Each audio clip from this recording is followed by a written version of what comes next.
continuidade aí aos nossos vídeos sobre educação, lembrando, nós estamos trabalhando com três pontos básicos.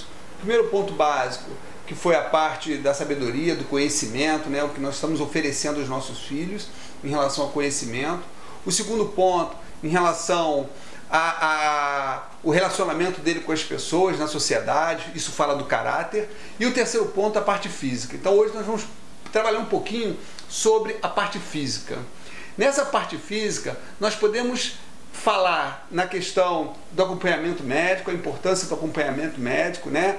Levar o filho ao médico regularmente, levar o filho a um dentista regularmente, para ver se os dentes estão mudando na hora certa, como estão os dentes, se estão saudáveis, como, no caso do médico, como os membros estão se desenvolvendo, a questão da coordenação motora, se isso está normal. Então esse é o primeiro ponto. O segundo ponto, eu falo sobre atividade física, né? O jovem de hoje está muito sedentário, por conta das condições atuais, né? Hoje os pais trabalham muito, saem muito, né? Ficam mais tempo na rua do que em casa, e não tem como promover muitas dessas atividades com os seus filhos, né? E isso me preocupa, porque no passado as crianças corriam muito, as crianças se movimentavam muito, o que não ocorre hoje, né? No passado as crianças desciam, né? Iam para as ruas, brincavam, havia uma segurança. Nas escolas a mesma coisa, nos pátios das escolas, as crianças corriam de um lado para o outro. Hoje, nos pátios das escolas, as crianças ficam lá o tempo inteiro. Na verdade, as crianças fazem lá no pátio da escola o que elas fazem em casa. Quando as crianças descem para o play, né, por exemplo, né, que moram em condomínio, moram em apartamento, a mesma coisa está lá no joguinho. Então é pouco movimento. Então o pai tem que ter esse tipo de preocupação. Que tipo de atividade o meu filho pode fazer que vai contribuir para o seu desenvolvimento? O terceiro ponto é a alimentação. Eu acho que esse ponto aí é o mais crítico, porque você tem que fazer o garoto a comer, não é? E isso fala do hábito alimentar, não é? Nós temos situações como em São Paulo, né, em municípios de São Paulo, vários municípios de São Paulo estão acabando com suas cantinas, né? Cantinas que vendiam frituras, eles acabaram com isso.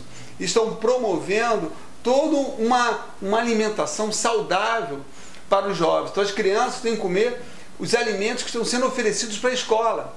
Qual é o objetivo? Olha só a preocupação dessas escolas, desses municípios, que eu acho assim fantástico.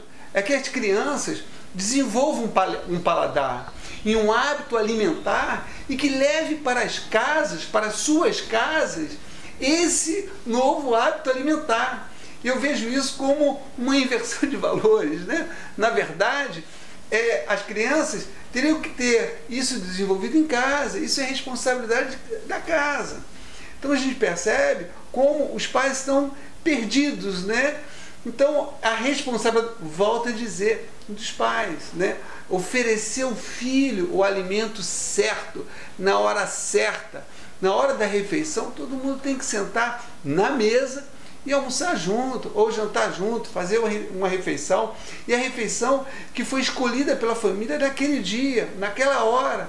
Não dá para, vou fazer um prato diferente porque o fulano, né, meu filhinho não come essa... Não, ele tem que comer. Ah, mas ele não gosta. Isso fala do paladar. Mas olha só, primeiro acontece com o pai. Quando o pai tem certas dificuldades, né? Ah, eu não como legume, não como verdura. Como é que ele vai fazer com que o filho coma o legume ou coma verdura?